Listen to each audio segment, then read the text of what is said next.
오리지널리티, 모나리자라고 하는 그 세상에서 뭐 가장 유명하다면 유명할 수 있는 그 그림의 가치는 원본의 오리지널리티에서 오는 거거든요. 그러니까 비트코인을 아무리 코드를 복사해서 더 좋게 만들려고 해봐야, 더 아름답게 만들어 보려고 해봐야 비트코인의 오리지널리티를 그 무엇도 아성을 넘볼 수가 없어요. 비트코인도 17년 동안 가장 오랫동안 살아남은 블록체인 네트워크 기술로서 이제부터 생겨나는 그 어떤 기술도 비트코인의 이 오리지널리티와 헤리티지를 뛰어넘지 못합니다. 백훈종의 전지적 비트코인 시점. 여러분 반갑습니다. 자, 오늘은 지금 비트코인 가격을 끌어내리고 있는 주요 원인 중에 하나라고 제가 감히 판단해 본 양자 컴퓨터 위협에 대해서 좀 얘기를 드려보겠습니다.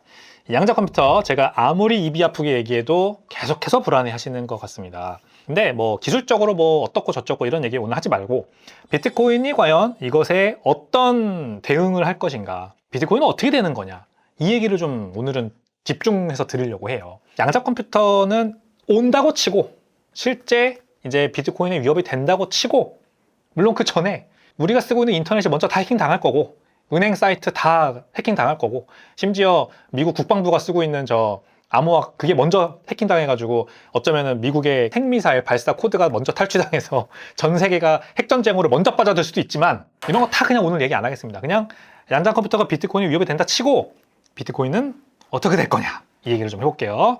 자, 일단 이 사람은 창펑자오죠, 여러분. 창펑자오, CZ. 이 사람은 비트코인의 양자 컴퓨터가 굉장히 큰 위협이라고 보는 것 같습니다.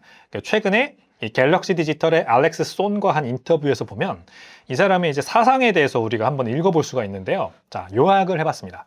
미래의 비트코인이 퀀텀 컴퓨터 저항성 업그레이드를 하게 되면, 여기서 말하는 업그레이드는 하드포크를 말하는 겁니다.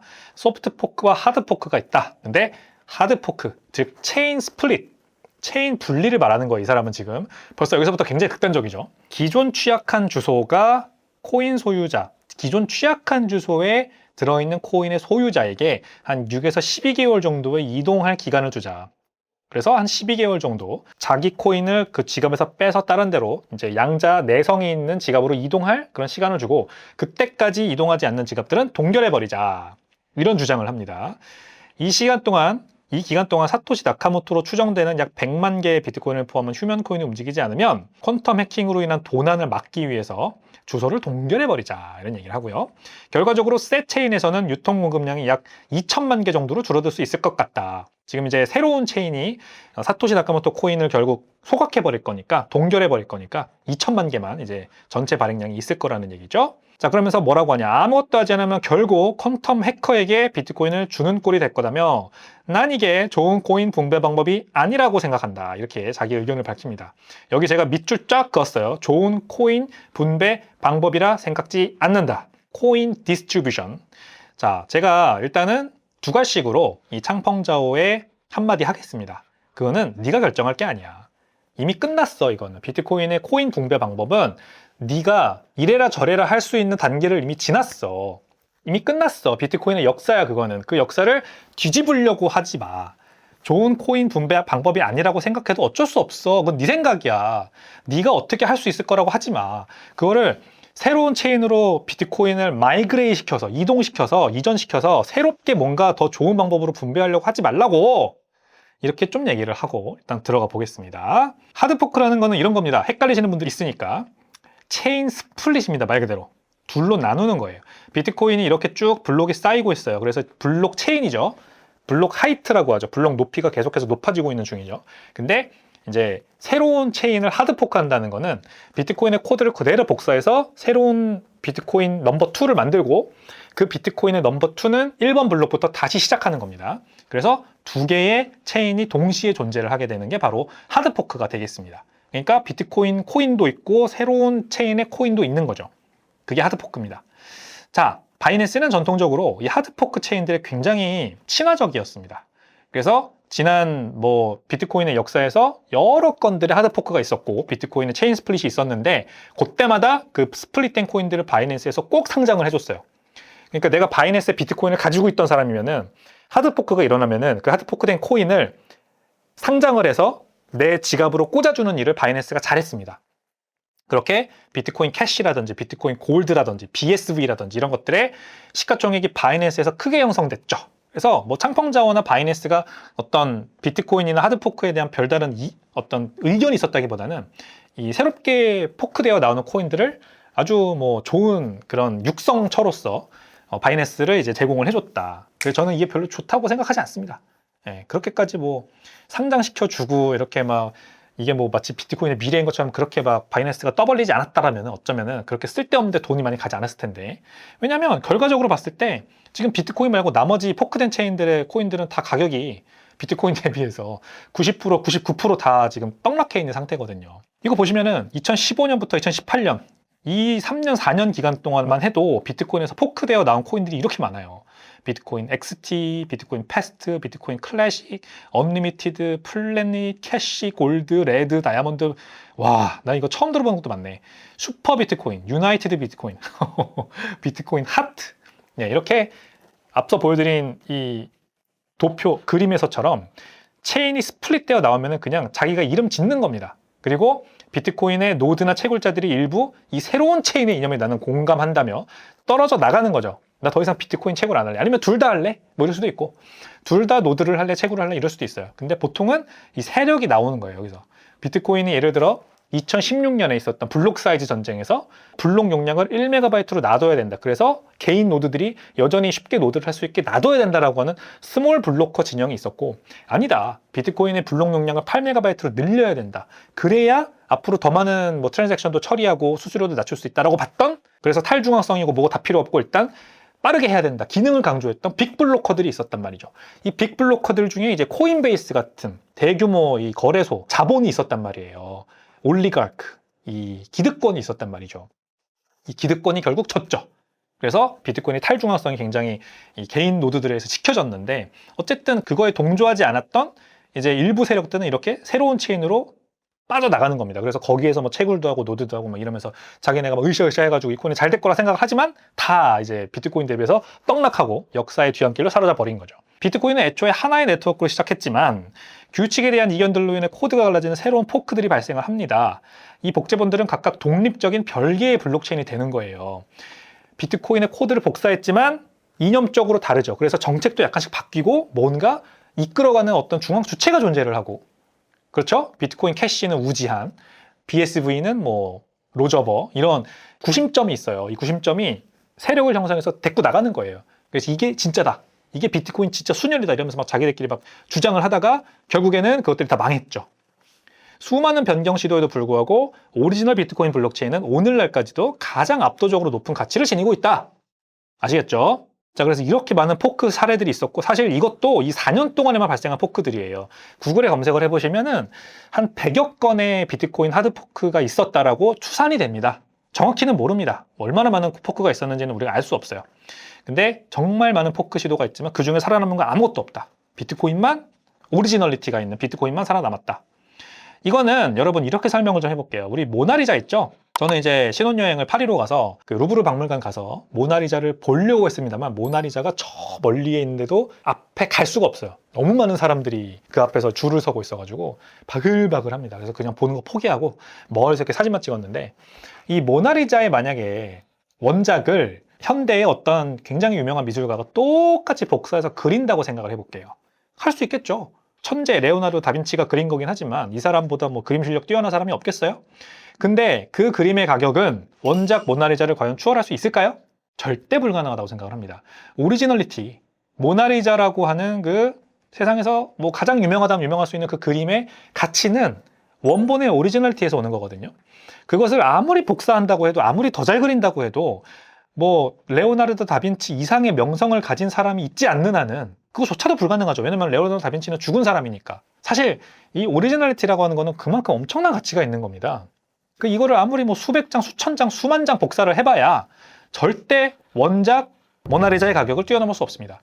그러니까 비트코인을 아무리 코드를 복사해서 더 좋게 만들려고 해봐야, 더 아름답게 만들어 보려고 해봐야 비트코인의 오리지널리티를 그 무엇도 아성을 넘볼 수가 없어요. 사실 비트코인은 그 기능 때문에 가치가 유지되는 것도 아니에요. 이 레오나르도 다빈치의 모나리자도 이 그림이 엄청 미술적으로 엄청난 혁신적인 기술을 썼기 때문에 가치가 이렇게 높은 건 아니잖아요. 그죠? 스토리, 어떤 오리지널리티, 당시의 어떤 뭐 배경, 또 한번 도난당했다 다시 찾은 역사도 있고 막 여러 가지 역사, 그 시간이 바로 이 그림 가치의 어떻게 보면 기저란 말이에요. 비트코인도 17년 동안 가장 오랫동안 살아남은 블록체인 네트워크 기술로서 이제부터 생겨나는 그 어떤 기술도 비트코인의 이 오리지널리티와 헤리티지를 뛰어넘지 못합니다. 자, 헤리티지란 말이 나왔습니다. 헤리티지를 우리가 제대로 느낄 수 있는 또 하나의 사례가 있는데 바로 포르쉐입니다, 여러분. 포르쉐 자동차 지금 전기차인 타이칸이거든요, 이게. 포르쉐의 최신 전기 자동차. 전기 자동차에 딱 타보면 이 시동 버튼이 왼쪽에 있어요. 요즘은 키를 꽂는 게 아니라 그냥 버튼이죠. 근데 왼쪽에 있어요. 그리고 이 시동 버튼이 아니라 키를 실제로 꽂았던 과거 시동 키들도 전부 다 왼쪽에 있습니다. 왜 이런지 아세요, 여러분? 굉장히 유명한 일화인데, 포르쉐는 원래 경주차로 시작을 했습니다. 그리고 과거의 이 레이싱 경주는, 지금은 F1 같은 거 보면은 우리 차에서 운전자가 타 있는 상태로 출발선에서 땡 하면은 차가 왕 하면서 바로 출발을 하죠. 근데 옛날에는 그렇게 하지 않았어요. 이 출발선에 운전자들이 출발선에 대기를 하고요. 차는 저 앞에 있어요. 그리고 파란불이 딱 켜지면은 운전수들이 전부 다 자기 차로 뛰어가서 타서 시동 걸고 기아 넣고 출발하는 거가 이 경기 시작 방식이었습니다. 그러니까 어떤 게 유리해요? 운전석이 왼쪽에 있잖아요. 그러니까 운전자가 딱 타자마자 오른손으로는 기어 잡고 왼손으로는 키 꽂아서 돌리는 거. 이거를 바로 할 수 있으려면은 이런 구조가 더 유리했던 거예요. 그래서 당시에는 다 경주차가 그렇게 만들어졌어요. 근데 포르쉐는 그 헤리티지를 상업용 차가 된 뒤에도 계속해서 유지를 했던 겁니다.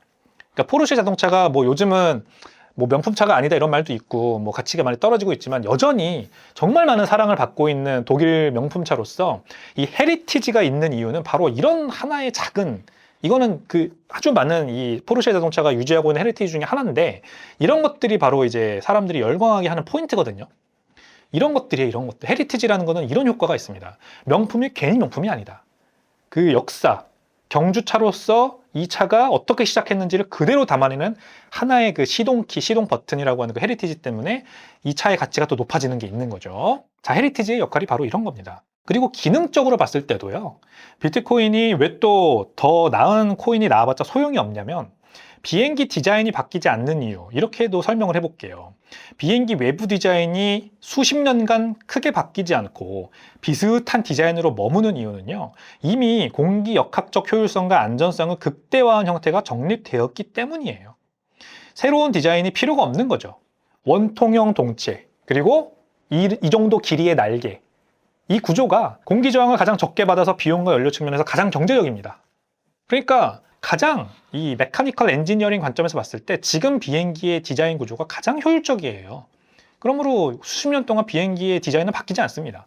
그러니까 비트코인 네트워크가 가지고 있는 어떤 여러 가지 속성들, 기술적인 속성들, 특성들은 이미 그 자체가 거의 완벽해요. 탈중앙성, 검열 저항성, 이런 것들이 이제 비트코인의 주요 기능이잖아요. 이 이상 더 이상 뭘 어떻게 할 건데? 그 답이 없는 거죠. 비행기 디자인처럼. 그러니까 그냥 언제나 비트코인이 가장 큰 네트워크로 남는 거예요. 이 네트워크 효과죠, 말 그대로. 비트코인과 똑같이 복사가 돼봐야 어차피 비트코인이 17년 동안 쌓아온 블록이 있고 거기에 참여해 있는 사용자와 채굴자와 노드가 있기 때문에 새로운 걸 만들면 이미 한참 뒤처지는 거예요. 이미 17년의 블록이 쌓여있는 비트코인과 다르게 스플릿되어 나가면 1번 블록부터 시작하는 거예요. 그러면은 그 17년의 역사가 없기 때문에 얘는 상대적으로 신뢰면에서 훨씬 덜할 수밖에 없죠. 네트워크 효과.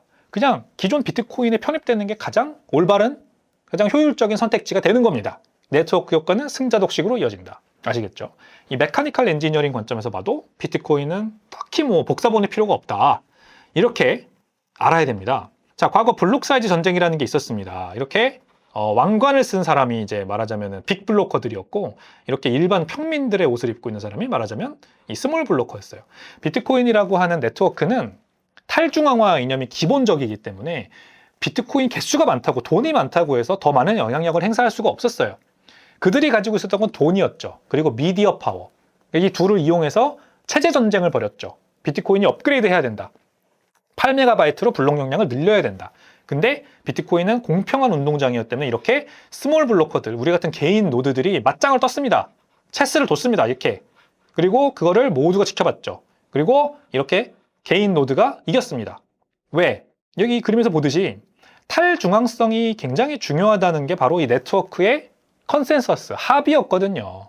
이렇게 산 위에 있는 성에 사는 왕이 결정하는 게 아니라 이렇게 전 도시에 펼쳐져 있는 개인들이 원장을 동시에 유지하면서 이 네트워크가 블록을 쌓아가는 방식이 이 네트워크의 장시간 생존을 위해서 훨씬 유리하다라고 이 네트워크가 결정을 한 거예요.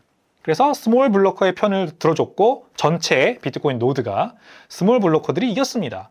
이런 형태로 비트코인이 발전할 수 있었던 거죠. 그래서 이 왕이 한 명의 왕이 내리는 결정에서 벗어났습니다.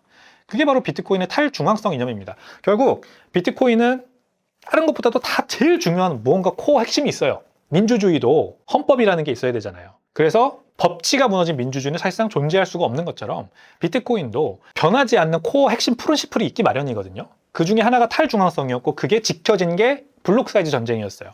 자, 이번에 퀀텀 컴퓨터의 공격을 다시 한번 이제 얘기를 해보겠습니다. 또 하나의 비트코인의 핵심 코어 프린시플이 뭐냐면요. 바로 Not your keys, not your coins입니다.